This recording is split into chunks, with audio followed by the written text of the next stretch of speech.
Hi, my name's Matt Locke, and this is the Everyday Athlete Podcast, the podcast for the everyday athletes around the world who refuse to be average and who want to create a legacy of health, fitness, and achievement in every aspect of their life. I'm glad you're here, and once again, it's time to forge your future. So, Cleveland Hughes, welcome to the Everyday Athletes Podcast. It's a pleasure to have you on here. Thank you so much for having me. Now, of course, I know that you're in Illinois. Tell us a little bit about who you are and what you're doing in Illinois. I'm 30 years old, live in Chicago, Illinois. I help people fight depression, stress, and anxiety through the sport of boxing. Fantastic. That's it. Yeah, no, for sure. Now, very good. Well, you're also the creator of the Healing Mitts intentional boxing training system. Is that correct? Yes. Which we're pretty keen to dive into, I have to say, and find out more about all of that. But I couldn't help but read on your website that it said that in 2009, it was a therapist who suggested you give boxing a go. And if you're willing to share, it would be interesting to hear, I guess, the backstory that led to that advice from a therapist, and then for sure we can go forward from there and hear about the journey. Sure, I'm happy to share. I feel like through hopefully people listening can hear my experience and they too will fight back and move forward. So I'm happy to share. So during high school, I played high school sports, and I learned to emotionally regulate through sports. At the time, as a young man, I hadn't realized my condition, my illness. I didn't really understand it the way I do now. But after high school, I was kind of a smaller athlete. College sports wasn't going to be anything that was on the horizon for me. And I always kind of wanted to be a professional athlete, but it wasn't going to happen through the traditional basketball or football thing. But I wasn't into any other sport. I was a basketball and football player. But so after high school, I really started to try to figure out what it was that I wanted to do with myself, in my adult life. And I slowly fell into a depression. And I soon after I started to feel like I started to behave kind of strangely. I didn't feel like myself. Like I wouldn't leave the house for weeks, maybe even months at a time, like, other than, to do normal things like, get food and things like that. But beyond that, like I didn't want to leave the house to do anything much more than just basically feed myself. And I knew something was wrong because I was usually a social butterfly. And I, like to hang out and do all these great things, like do all these fun things with my friends and such. So I knew something was wrong. So I booked myself with a therapist. I paid out of pocket for it. And I went and I started going to therapy and I started seeing a therapist. And, my therapist noticed my enthusiasm when it came to sports. Like I'm a sports guy. Like I don't know what life would be like without sports for me. And that's what was going on is I had a life with no sports. And, he suggested, he talked about a bunch of different sports that would be appropriate for a guy my size to play. But, he really stopped and emphasized the sport of boxing. And he's like, man, there's weight classes in this sport. I mean, it's a tough sport. And I'm like, that's fine. I'm tough, and the idea that I could compete against somebody the same size as me was extremely attractive to me. And I took the therapist's advice and I went to the boxing gym probably about a week after that session. And it changed your life, I think it's fair to say. Oh yeah, absolutely. Yeah. I can't imagine what my life would be like without the sport of boxing. It's something that I don't even really want to think about. No, absolutely. Absolutely. So at that stage, you were what? You were about 19 then in 2009? Yeah, I was around 19. Yeah, I was around 19. And you mentioned your illness, but you didn't say what that illness was, or were we talking about depression? Well, yes, but there was a period, and this is 5 years later, that I was seeing doctors because I wasn't feeling good again, and they were they said that they thought that I was experiencing symptoms of bipolar disorder, which would make sense because my mom is bipolar. So Right. Okay. yeah, so I mean, so basically had been living with this mental illness, for as long as I can remember. But I just thought it was normal Yeah. Well, I to guess feel the way that I it was felt. your normal, wasn't it? Yeah, absolutely. It was my normal, and I thought everybody felt like I did, and Sure. Sure. and I'm sure there are a lot of people that feel this way, but there are some people that don't. So Yeah, no, absolutely. I mean, kudos to you for taking steps to find a therapist and to seek advice and take that advice. It's one thing to sit there and listen. It's another thing to actually then stand up off the therapist chair and actually take action, which you did. So I mean, kudos to you, mate. That's awesome. I'm very pleased that you did, as I'm sure you did. You are. yes. So let's see then. So you a week later you step into your first boxing gym, and how does that work when you've literally zero background in boxing? But I mean, a fit-looking guy now, and I'm sure you were then. You were an athlete at high school and so on. So how does that look when you step into a boxing gym for the very first time?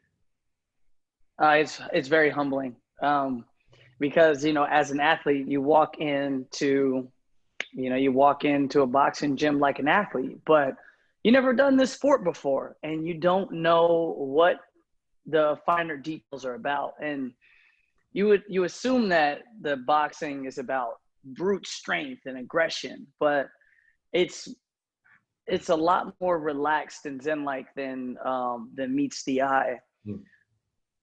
So that's for me, one of the strangest experiences, though, one of the hardest, maybe not the hardest thing, but the first obstacle was shadow boxing. And shadow boxing, for people at home that are listening that don't know anything about boxing, shadow boxing is where you stand in front of the mirror and you practice your techniques. And for a young man, your punches, you're slipping, you're rolling, ducking, and all that good stuff. But as a young man, I never spent that much time in front of a mirror, ever. It was a really strange thing, and it's really interesting because I think boxing helped my self-awareness just because I spent so much time in the mirror. Hmm. I just like studying myself, and Yeah. something I hadn't really done before. It's interesting, isn't it? And becoming comfortable with that. Yeah, becoming comfortable with just staring at yourself. You know what I mean? And it's kind of a interesting experience that I had. But basically it was humbling because I knew nothing about this sport. The transition from playing basketball to playing football was a lot simpler, because if I can run fast and jump high and catch a ball, I can play these sports. But boxing is, boxing is a Yeah, whole sure. nother, it's a And whole nother welcome to level of reality. focus. Yeah, and you're gonna get hit. It's a different kind of sport. So that was what it was like for me. It was really humbling in the beginning. Yeah, absolutely. I can relate, not through boxing, but I can relate, having gone from being a reasonably handy sort of ultra endurance athlete in the triathlon world, to then stepping into the gym and sort of trying my first round of functional fitness training. And exactly the same, man. It was like, wow, I know nothing. I'm weak. I was very good at running, swimming, and riding a bike, but anything else, Yeah. literally forget it. So now I can somehow relate. Yeah. Before we move on, I'm just interested, when you're saying about looking in the mirror, I think a lot of people spend a lot of time looking in the mirror, but I think what you're talking about was different, because when you were looking in the mirror, I'm guessing you weren't looking at your hair, you weren't looking at any of that stuff. You were seeing yourself. You were looking at yourself. Yes. Yeah. Yes. There's a difference. Yes, definitely. It's very different. I wasn't getting ready. I was developing. I was getting to know where I was and visualizing where I wanted to be as a person. And is that a technique that you had been trained in, or you just naturally found yourself visualizing? I mean, I use visualization quite naturally, and it's a very proven technique. Um, But for you, was it just an inherent approach to it all, or was that something you'd been trained in or read about and developed? Man, it was so long ago. I think it was just a result of being in that environment and watching other people do it. Yeah, yeah, yeah. You know, if you go into a boxing gym and you watch someone that has experienced boxing and watch them shadow box, it looks like they're fighting someone. It's a really strange thing is when you're watching and you're trying to do it, you don't look like you're fighting somebody. And these guys, they've got the experience and they've done it so many times. And then I just kind of watch those guys and try to mimic what to try to mirror what they were doing. And I don't know if it was inherent or I learned it, just being around all those other people. But I mean, pretty early on, I fell in love with shadow boxing. I really enjoyed it. Hmm. Yeah, interesting. I guess to the layperson like me who knows very little about boxing, um, I wouldn't even think to isolate shadow boxing out as, part of the story, let's say.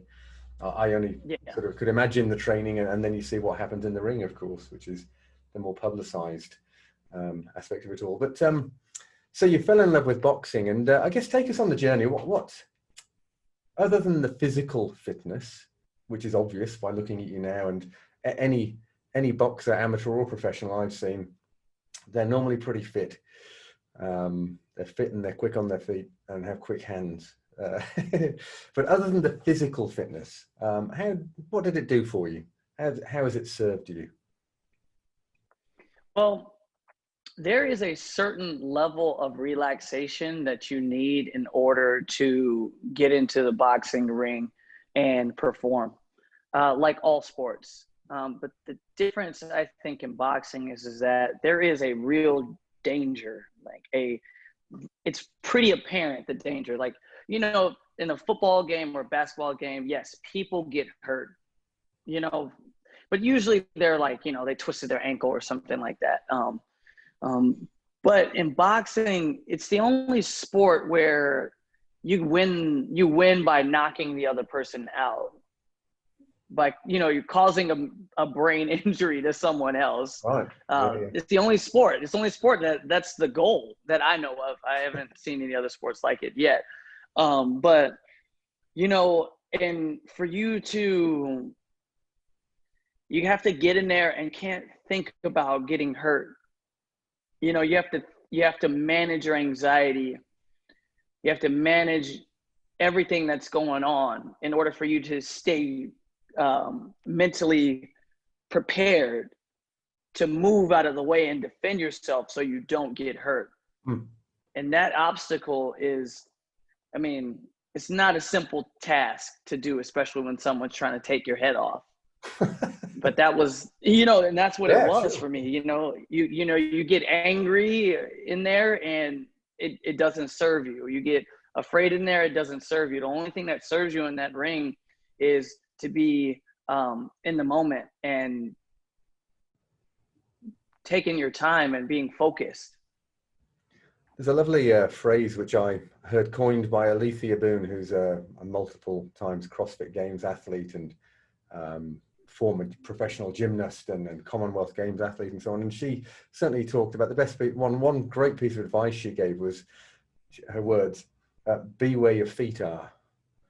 And it sounds like that's what you're describing, literally. Oh yes. Oh yes. That is something. And sometimes I tell, like, when I'm working, like with my clients and such, is like, feel your feet under the ground, like feel your feet on the ground. And it's almost like something that people kind of scratch their head at in the beginning. It's like, wait, what do you mean feel my feet on the ground? It's like, yeah, you're not feeling your feet on on the ground right now.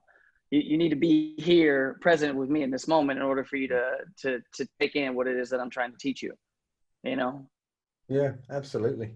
Do you find that flows over into your other areas of your life outside of the ring or outside of the gym?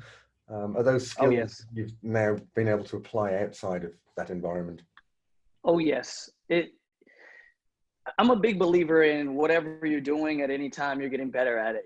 So if you're thinking positive and you're thinking positive thoughts and you're having good days, the better you are the better you're going to get at thinking positively and having better days.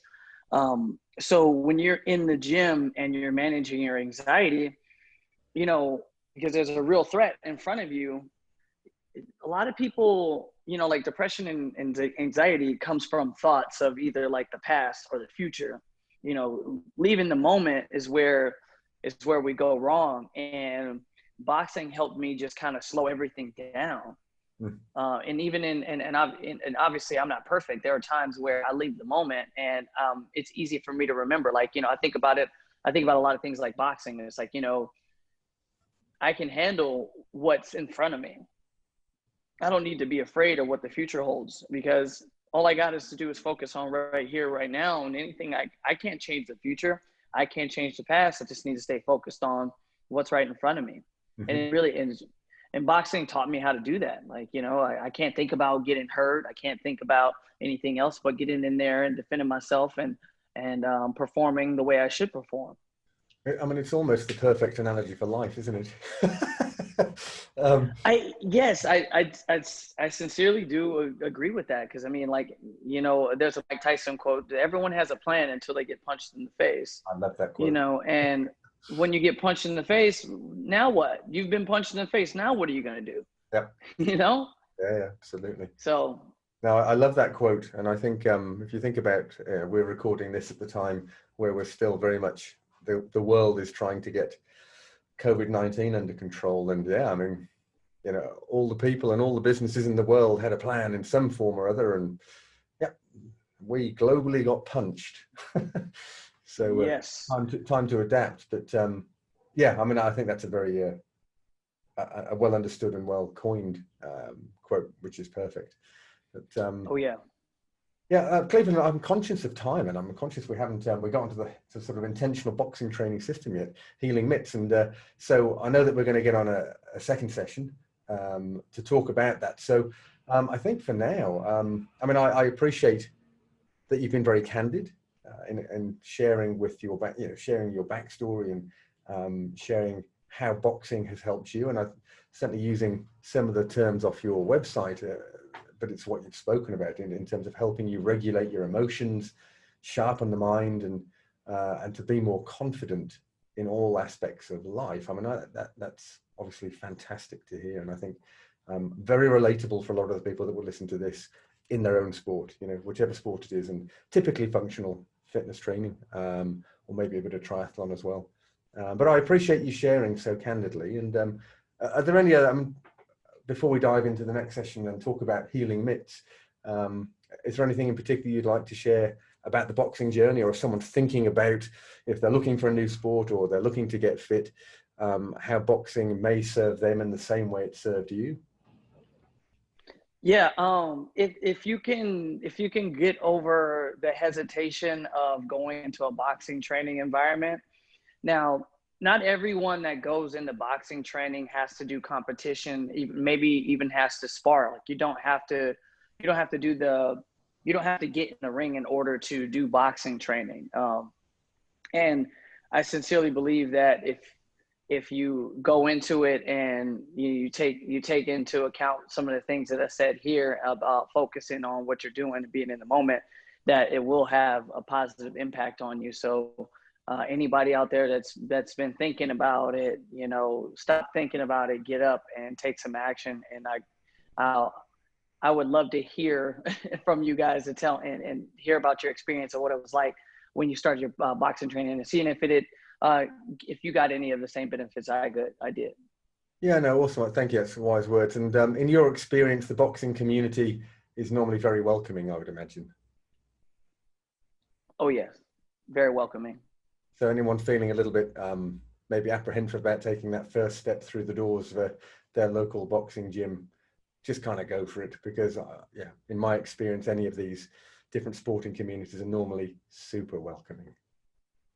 Yeah, I mean, for what we do as boxing coaches, there needs to be a passion there, because it's a very you have to dedicate a lot of time and energy to the sport in order to be successful at it. So we're probably amongst one of the more passionate group of athletes just because of how dangerous the sport is. Yeah, absolutely. And if people want to reach out, Cleveland, and I would encourage them to do so, if they want to find out more, they just want to connect with you, how would they do that? Best place for you to get me is on Instagram. My handle is clevelandh.fitness. And if you want to check out my website, you can go to www.healingmitts.org. Fantastic. And of course, we'll put those links in the show notes for sure. All right. So for this session, Cleveland, thank you so much for your time and sharing your experience and expertise, and looking forward to diving into the next session with you. Thank you so much for having me. It was a pleasure. Well, there you have it. Thanks very much for listening. And if you've enjoyed this, please go ahead, hit the subscribe button down below and the little bell icon so you get notified every time we upload a new episode. And if you think that one of your training buddies would also enjoy this, go ahead and share it with them right now. With that said, thank you once again. And as always, be brave, have fun, and lead by example.